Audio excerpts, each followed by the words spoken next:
Привет, друзья! Задумались ли вы, можно ли в Германии, сегодня находясь уже на пороге 60-летия, реально увеличить свою будущую пенсию в 2 раза? Звучит как фантастика, но эксперты по социальному праву провели детальные расчеты, и результаты, честно говоря, удивляют. Оказывается, это не просто теория, а конкретные стратегии, которые позволяют существенно увеличить выплаты в старости. Главное – это вовремя включить режим планирования и использовать возможности немецкого законодательства. На сегодняшний день в Германии есть 3 основные их пути. Первый – выйти на заслуженный отдых досрочно, например, с 63 лет. Второе – дождаться стандартного пенсионного возраста, который, напомню, сейчас постепенно движется к 67 годам. Или третье – продолжить работать даже после достижения официального срока. Но какой из этих вариантов дает наибольший результат? Я изучил актуальные правила и данные экспертов. В определенных случаях пенсию действительно можно увеличить в разы. Минус тут только один – это потребуется от вас дисциплина и четкое понимание системы. К счастью, с появлением модели гибкой пенсии FlexiRente пенсионное право в Германии стало гораздо гибче. Теперь оно позволяет подходить к выходу на пенсию индивидуально, буквально настраивая выплаты под себя. Давайте сразу к цифрам, чтобы вы понимали масштаб. В этой системе все строится на пенсионных баллах, так называемые Entgeltpunkte. Напомню вам, что с 1 июля 2025 года стоимость одного такого балла составляет 40,79 евро. Важный момент, теперь этот показатель одинаков по всей стране, и разницы между Востоком и Западом больше нет. Эта сумма не фиксирована, она ежегодно индексируется и растет. Чем больше баллов вы успеете накопить в своем предпенсионном кошельке к моменту выхода на пенсию, тем выше будет ежемесячная выплата. Эксперты по социальному праву выделяют 3 ключевых сценария, как можно заметно увеличить будущую пенсию. И сейчас я разберу их для вас в деталях. Переходим к первому и, пожалуй, самому популярному сценарию – это досрочному выходу на пенсию. Многие мечтают оставить работу раньше, и закон позволяет сделать это уже в 63 года. Но здесь вступает в силу строгая математика. За каждый месяц, который вы не дорабатываете до официальной планки, ваша пенсия сокращается на 0,3%. В сумме это может составить до 14,4% пожизненного снижения выплат. Однако есть легальный способ компенсировать эти потери. Их можно покрыть с помощью добровольных взносов, так называемых Ausgleichszahlungen. Начинать это делать можно уже с 50 лет. Но будьте готовы, это эффективный, но достаточно затратный инструмент. По расчетам экспертов, в 2025-2026 годах покупка одного дополнительного пенсионного балла обойдется примерно в 9392 евро. Формула простая. Берется средняя зарплата по стране около 50 393 евро и умножается на пенсионную ставку 18,6%. Дорого? Да, но в долгосрочной перспективе это вложение, которое постепенно возвращается за счет ежемесячных выплат. Если вы решаете дождаться установленного пенсионного возраста и выйти на пенсию вовремя, вы сохраняете текущий уровень выплат без понижающих коэффициентов, но и без дополнительных надбавок. Однако здесь есть важный нюанс, о котором многие забывают. С недавних пор в Германии действует правило: даже при досрочном выходе на пенсию вы имеете право подрабатывать без ограничений по доходу. Раньше существовали лимиты, при превышении которых часть пенсии могла уменьшаться, но теперь это ограничение снято. Более того, сейчас обсуждается и развивается проект под названием AktivRente. Это инициатива, направленная на то, чтобы мотивировать людей старшего возраста оставаться активными на рынке труда после выхода на пенсию. Для таких работников рассматриваются налоговые послабления и дополнительные стимулы, что делает продолжение работы не только возможным, но и финансово более привлекательным решением. И вот мы подошли к самому интересному. Эксперт по социальному праву Кристиан Бертрам называет этот способ одним из самых эффективных. Речь идет о сознательной отсрочке выхода на пенсию. Логика простая. Если вы достигли пенсионного возраста, но продолжаете работать и не начинаете получать выплаты, государство начисляет дополнительные надбавки. За каждый месяц такой отсрочки ваша будущая пенсия увеличивается на 0,5%. Математика здесь впечатляющая. Отложили выход всего на 1 год и получили пожизненную прибавку в 6%. А теперь давайте перейдем к примеру, чтобы увидеть это на практике. Представим человека, родившегося в 1960 году со средним по стране доходом. Если он решит выйти на пенсию в 63 года, не делая дополнительных взносов, его пенсия составит около 1235 евро брутто. Но если он воспользуется возможностями флекси-ренте и немного отложит выход, картина совершенно меняется. Отсрочка всего на 1 год может увеличить сумму примерно до 1877 евро. А теперь ключевой момент. Если этот человек продолжит работать дольше, например, до 71 года и нескольких месяцев, при условии здоровья, конечно, и желания, он существенно увеличит свои накопленные пенсионные баллы, энгейн-пункта и получит дополнительную надбавку за отсрочку. В результате его ежемесячная выплата может достигать порядка 2515 евро брутто. Это показывает, насколько сильно влияет время и стратегия выхода на пенсию. Как отмечает эксперт, это можно при наличии здоровья и стабильной занятости. Какой вывод можно сделать? Если вы планируете досрочный выход на пенсию, стоит учитывать добровольные взносы. Это затратный, но рабочий инструмент. Но если задача максимально все-таки увеличить будущие выплаты, ключевую роль играет время. Вы накапливаете больше пенсионных баллов, получаете надбавку плюс 0,5% за каждый месяц отсрочки и при этом сохраняете возможность работать без ограничений по доходу. Система флекси-ренте позволяет переходить к пенсии постепенно. Можно начать с частных выплат, оценить ситуацию, а затем перейти на полный формат. Даже если вы начинаете планировать только в 60 лет, возможности все еще есть. Существенно увеличить выплаты мгновенно не получится, но продуманная стратегия и несколько дополнительных лет работы могут заметно повысить уровень дохода в будущем. Итак, мы с вами только что разобрали, как можно увеличить будущие выплаты, если у вас есть силы и возможности работать дольше. Но возникает сейчас вопрос, а что будет, если подобный подход со временем станет не выбором, а частью нашей системы? Сегодня, вы знаете, в политических дискуссиях в Берлине поднимается тема возможного повышения пенсионного возраста до 70 лет. И глядя на демографические показатели, невольно возникает вопрос, а не появятся ли в будущем разговоры о более высоких границах?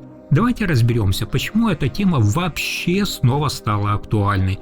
На самом деле причины носят системный характер, продолжительность жизни в Германии растет, что само по себе положительный фактор, но при этом количество работающих людей, которые обеспечивают пенсионную систему, постепенно сокращается.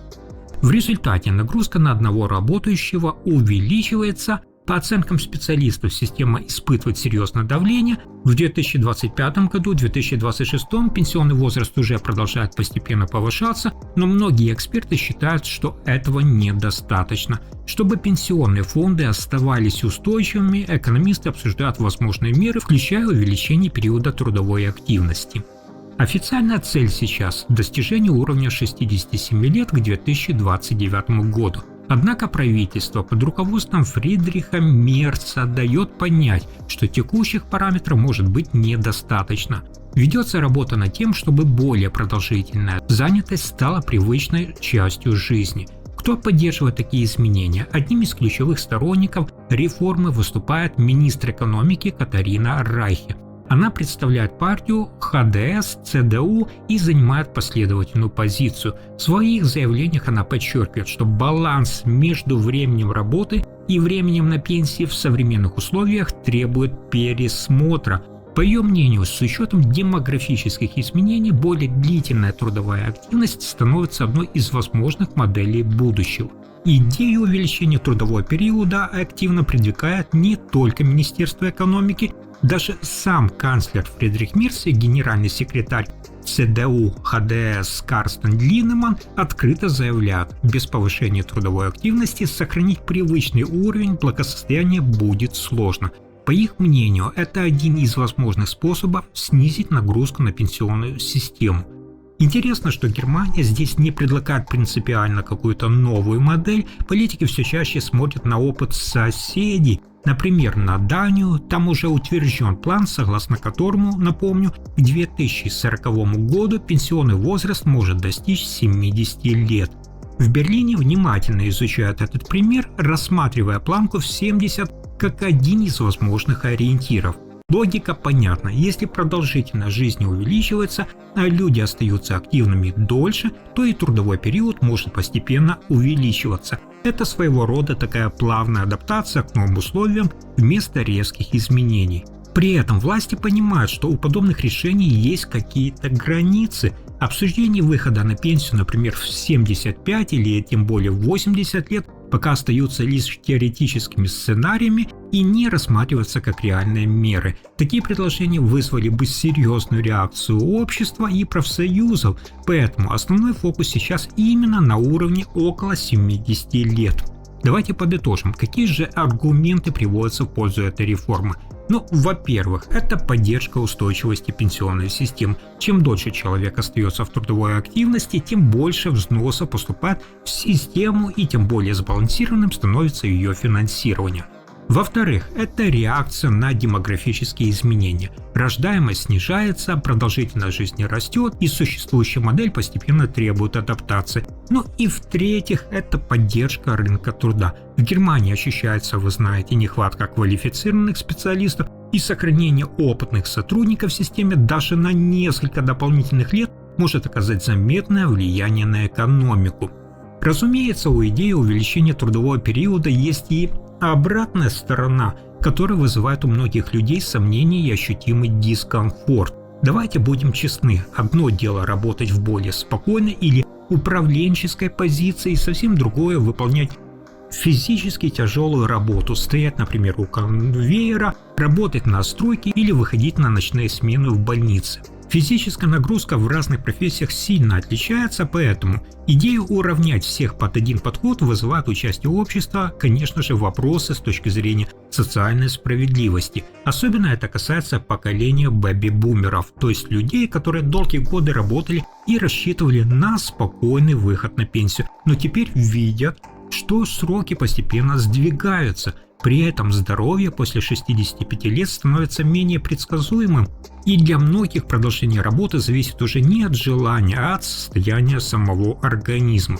И именно поэтому в текущем правительстве Германии нет единой позиции. Несмотря на давление со стороны экономистов, кабинет Фридриха Мерца пока осторожно относится к идее фиксированного пенсионного возраста в 70 лет. Политики понимают, что подобное решение может вызвать серьезную реакцию со стороны избирателей. Вместо жестких мер рассматриваются более гибкие подходы. Один из таких подходов – это модель активной пенсии или актив-рента. Ее суть в том, что государство не принуждает человека работать дольше, а создает такие условия, при которых это может быть выгодно. Речь идет о гибких переходах, налоговых стимулах и возможности совмещать часть пенсии с доходом от работы. По сути, сейчас идет тестирование модели, которая должна показать, готовы ли люди добровольно оставаться в трудовой активности дольше. При этом сам факт того, что цифра 70 уже обсуждается на уровне Бундестага, показывает, насколько серьезно изменилась повестка. Демографические изменения и нагрузка на пенсионную систему постепенно подталкивают к пересмотру привычных правил. Вопрос остается открытым, станет ли этот переход мягким или добровольным, или со временем вообще превратится в обязательный элемент системы. Но пока в Берлине продолжаются дискуссии о возможном повышении пенсионного возраста до 70 лет, сама жизнь уже во многом сформировала свою реальность. Для значительной части людей в Германии, да и по всей Европе, выход на пенсию не всегда означает полный отказ от работы. А напротив, статистика сегодня показывает, что трудовая активность после получения пенсии становится достаточно распространенным явлением. В идеальной модели пенсия – это время для отдыха, путешествий и личных дел после долгих лет работы. Однако такой сценарий возможен только при условии, что пенсионных выплат вам достаточно для покрытия основных расходов от жилья до медицинского обслуживания. На практике же у многих ситуация выглядит иначе. Согласно данным Федерального статистического ведомства Destatis, около 13% пенсионеров в Германии продолжают работать. Это примерно каждый 8-й человек, который формально уже вышел на пенсию. При этом примерно 55% полностью прекращают трудовую деятельность. Оставшиеся около 33% выходят из рынка труда раньше пенсионного возраста по разным причинам, включая состояние здоровья или длительную безработицу. Эти показатели в Германии в целом сопоставимы со средними данными по всему Европейскому Союзу. По данным в Европе тоже около 13% пенсионеров продолжают трудиться, при этом примерно 7% работают на прежних местах, а около 6% находят новые виды деятельности или переход на более гибкие условия. Если же сравнивать отдельные страны внутри Европейского Союза, разница становится более заметной. В некоторых государствах доля работающих пенсионеров минимальна, в других это уже устойчивый способ поддержания дохода. На этом фоне Германия демонстрирует такие средние показатели, что и поднимает вопрос о достаточности системы. Возникает еще один логичный вопрос: а почему в одной из крупнейших экономик Европы часть людей после выхода на пенсию продолжает работать, чтобы сохранить привычный уровень жизни? Если в Германии работающий пенсионер – это примерно каждый 8-й, то в странах Балтии ситуация заметно отличается. Например, в Эстонии после выхода на пенсию продолжают работать около 55% пожилых людей. В Латвии и Литве этот показатель ниже, но все равно остается на уровне примерно 44%. Вот такой вот разрыв объясняется не только культурными различиями, но и экономическими условиями. Для части пенсионеров работа становится способом поддерживать привычный уровень жизни. В Германии в 2026 году ориентир риска бедности составляет, напомню, около 1378 евро чистого дохода в месяц, и по оценкам миллионы пожилых людей находятся в зоне, где доходы остаются ограниченными. В таких условиях дополнительная работа перестает быть выбором и становится одним из способов сохранить ту финансовую стабильность. При этом существует важный юридический нюанс, о котором говорят не так часто. В Германии работающий пенсионер продолжает участвовать в системе пенсионных отчислений. Работодатель обязан перечислять взносы в пенсионный фонд Rentenversicherungsbeiträge, однако в стандартной ситуации эти отчисления не всегда приводят к заметному увеличению личной пенсии. По сути, человек поддержит устойчивость системы, оставаясь в трудовой активности. Тем не менее, важно учитывать и психологическую сторону. Для многих людей работа выполняет важную социальную функцию и помогает сохранять привычный ритм жизни. Резкое такое прекращение активности может привести к ощущению потери структур и социальной вовлеченности, что для части людей становится серьезным испытанием. Таким образом, продолжение работы после выхода на пенсию имеет две стороны. С одной, это возможность оставаться вовлеченным в общество и поддерживать социальные связи. С другой, для некоторых людей это становится необходимостью, позволяющей сохранять стабильный уровень жизни и условия экономического давления. Однако здесь важно смотреть на ситуацию реалистично. Работа в более зрелом возрасте всегда требует внимательного отношения к собственному состоянию. У медали есть и обратная сторона, о которой многие предпочитают не задумываться, пока организм не подаст первые сигналы. При чрезмерной нагрузке усталость накапливается годами, может усиливаться и переходить в более серьезное состояние. Именно поэтому, если человек решает продолжить работу, важно заранее обсудить с работодателем более гибкий график. В Германии все чаще применяется модель Teilzeit, которая позволяет снизить нагрузку и сохранить баланс. Важно честно оценивать собственное состояние. Со временем привычный ритм становится сложнее поддерживать, организм не является машиной и подает сигналы, когда нагрузка превышает тот допустимый уровень. И вот давайте посмотрим ниже признаки, на которые стоит обратить внимание. Постоянное чувство усталости. Если вы просыпаетесь без ощущения восстановления и даже в выходные не помогают прийти в норму, это повод задуматься о снижении нагрузки. Дальше. Снижение концентрации. Когда выполнение привычных задач занимает больше времени, чем раньше, это может указывать на переутомление. Сложности в освоении новых технологий. Если изучение новых инструментов вызывает не интерес, а сильное напряжение, это сигнал о перегрузке.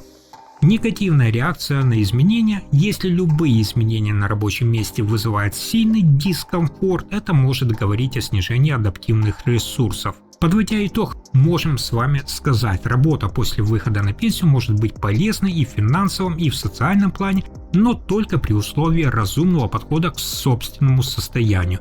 И здесь важно учитывать возможности вашего организма и не перегружать себя. Законодательство Германии предоставляет достаточно гибкости, но право на отдых – это не менее важная часть жизни, чем работа. Берегите себя. Спасибо за просмотр.